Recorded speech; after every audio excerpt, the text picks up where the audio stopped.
예, 안녕하세요. 반갑습니다. 와우의 주영동 파트너입니다. 반갑습니다.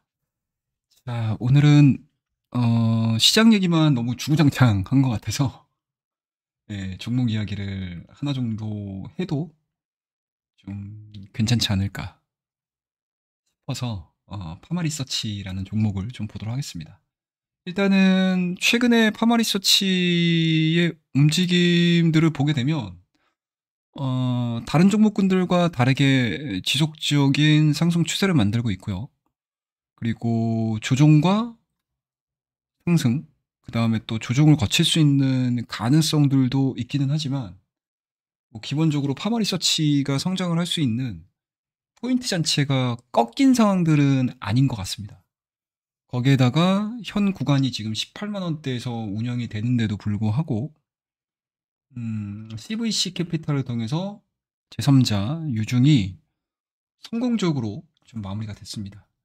그래서 뭐 관련된 내용들을 좀 보시게 되면 뭐 이런 내용들이죠. 예, 9월 5일입니다. 예, 공시를 통해서 글로벌 사모펀드 CVC 캐피탈 파트너스로부터 제3자 배정 유증 발표를 했습니다. 거기서 뭐 소위 이제 우리끼리 얘기를 할 때 많이 쓰는 단어를 좀 빌려서 얘기를 해드리게 되면 수혈받았던 금액이 한 2천억 가량 되고요.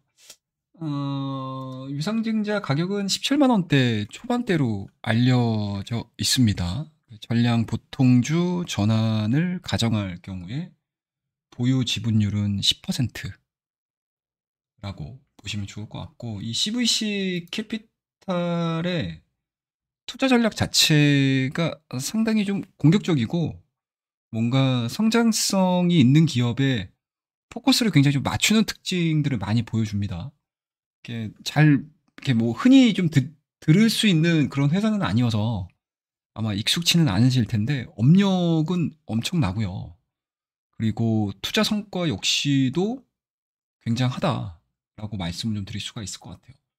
1981년도에 유럽 기반의 투자 회사고요. 주요 투자 분야로는 금융 서비스, 그다음에 뭐 소비재, 뭐 헬스케어, 뭐 산업재, 뭐 기술 굉장히 좀 뭐 광범위하게 많이 퍼져 있죠. 그리고 주요 투자 사례로는 뭐 우리나라에서도 뭐 여러 기업에 투자를 집행을 한 뭐 히스토리는 있습니다. 최근 한국의 이커머스, 그다음에 이제 유통이라든지 엔터테인먼트 관련 기업들의 투자한 이력들을 가지고 있고 뭐 수십억 달러 규모의 펀드를 운영하고 있는 상황들이기 때문에 뭐전 세계적으로 큰 영향을 미치고 있다. 그만큼 이러한 대규모 투자 회사에서 이 파마리서치에 2천억 가량 지분 10% 가까운 금액을 투자를 했다라는 거는 파마리서치의 앞으로의 성장성에 있어서 굉장히 좀 고무적으로 좀 해석을 하고 있다라고 보시면 좋을 것 같아요. 그래서 차트에 대한 움직임들을 좀 보시더라도 일단은 뭐 전일자는 시가 대비해서 뭐 종가가 좀 낮게 형성이 됐죠. 그리고 위아래 윗꼬리도 상당히 좀 많이 달려 있는 상황들이긴 한데 뭐 시장 상황을 좀 빗대어서 얘기를 하게 되면 어찌됐든 4%대에 대한 강세 흐름들 그리고 신고가를 써 가고 있는 그런 현상들을 보게 되면 확실히 시장이 불안할 때 뭔가 성장에 대한 스토리들이 잘 그려지고 있고 그리고 실적에 대한 기대감들 거기에다가 또 제3자 배정이 그냥 일부 뭔가 좀 이렇게 네임 밸류가 좀 떨어지는 쪽에서 제3자 배정을 받은 것들이 아니고 글로벌 투자 회사에서 받은 상황들이기 때문에 뭐 다른 기업들 대비해서 투심에 있어서도 상당히 좀 긍정적이다라고 보시면 좋을 것 같습니다.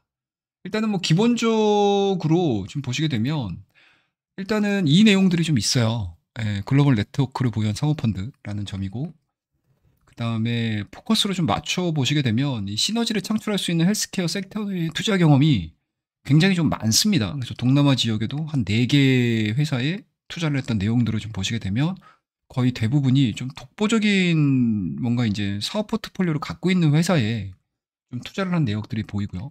그다음에 유럽 쪽으로 넘어가게 되면 뭐 성형외과, 체인점, 그다음에 프랑스 선도 병원 체인, 그리고 그리스 최대 규모의 통합병원 체인, 뭐 이런 쪽으로 헬스케어 쪽으로 관심이 굉장히 좀 많은 것 같다라고 볼 수 있을 것 같습니다. 근데 이 부분들이 그러니까 이 CVC가 파마리서치에 들어오게 된 뭐 시너지를 좀 기대를 해보게 되면 일단은 기본적으로 이윤에 이러한 이제 투자 회사들, 그러니까 자기네들이 보유 지분을 갖고 있는 회사들이 기본적으로 이 파마리서치의 고객이 될 수 있는 이 밑그림을 그려주고 있는 회사라고 보시면 좋을 것 같아요. 그래서 CVC 보유 현지 병원 체인의 판매 기회까지 활용을 하게 되면 그동안에 이 파마리서치의 가장 큰 약점이 어떤 부분이었냐라고 하게 되면 이게 국내 매출보다는 해외 매출의 성장성이 약간 좀 더뎠던 부분들이 없지 않아 있습니다. 이거를 좀 보여드릴게요.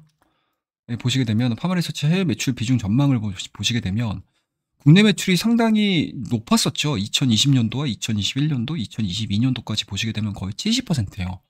근데 이제 작년도서부터 드라마틱하게 해외 매출의 증가분이 좀 커지고 있는 그런 상황들인데 요 부분들이 이 CVC의 체인망을 통해서 뭔가 이제 공략을 하게 되면 B2C 마케팅에 있어서 상당히 좀 의미 있는 장점들을 좀 보여줄 수 있다라고 볼 수가 있을 것 같고요.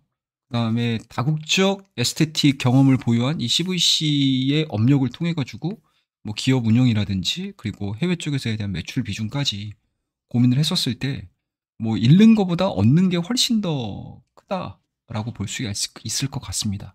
그래서 오늘 뭐 파마리서치를 뭐 단순하게 뭐 기업 실적, 뭐 수급, 뭐 이런 부분들로 얘기를 할 게 아니고 이 CVC가 가져다 줄 수 있는, 그러니까 CVC가 파마리서치에 가져다 줄 수 있는 강점은 2천억 이상의 효과가 발휘가 될 수가 있다. 그리고 그러한 부분들이 주가에 투영되기 시작을 한다라고 하게 되면 오히려 지금과 같이 약세 시장에서 조금 더 빛을 발할 가능성이 상당히 높기 때문에 그 부분들의 포커스를 맞추시면서 파마리서치 그리고 리쥬란에 대한 성장 흐름들, 유럽 시장 쪽에서에 대한 성장 그림들, 그 다음에 유럽 시장이 어느 정도 점유율을 확보해 나간다라고 했었을 때, 뭐 동남아 시장, 미국 시장까지 진출하는 그림들이 시장의 기대감들이 투영이 된다라고 하게 되면 주가에 대한 탄력도는 지금보다는 훨씬 더 상방으로 좀 볼 수 있지 않겠느냐라는 관점이고요.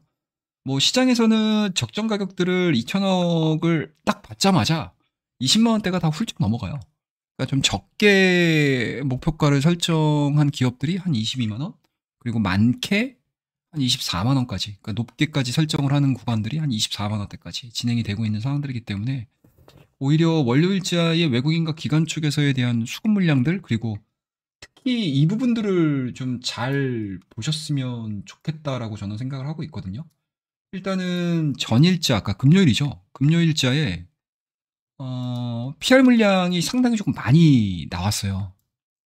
이게 금액으로만 따지게 되면 전일자의 금액 수준이 지금 한 200억 가량이 순유출이 좀 이루어지면서 프로그램 매물이 상당히 좀 많아졌거든요. 근데 이게 프로그램 매물이 일단은 제 개인적으로는 시장하고 연결되면서 출회가 되지 않았나라는 생각을 저는 개인적으로 갖고 있거든요. 그래서 다음 주에도 아마 이 프로그램 물량들이 좀 빠질 수도 있어요.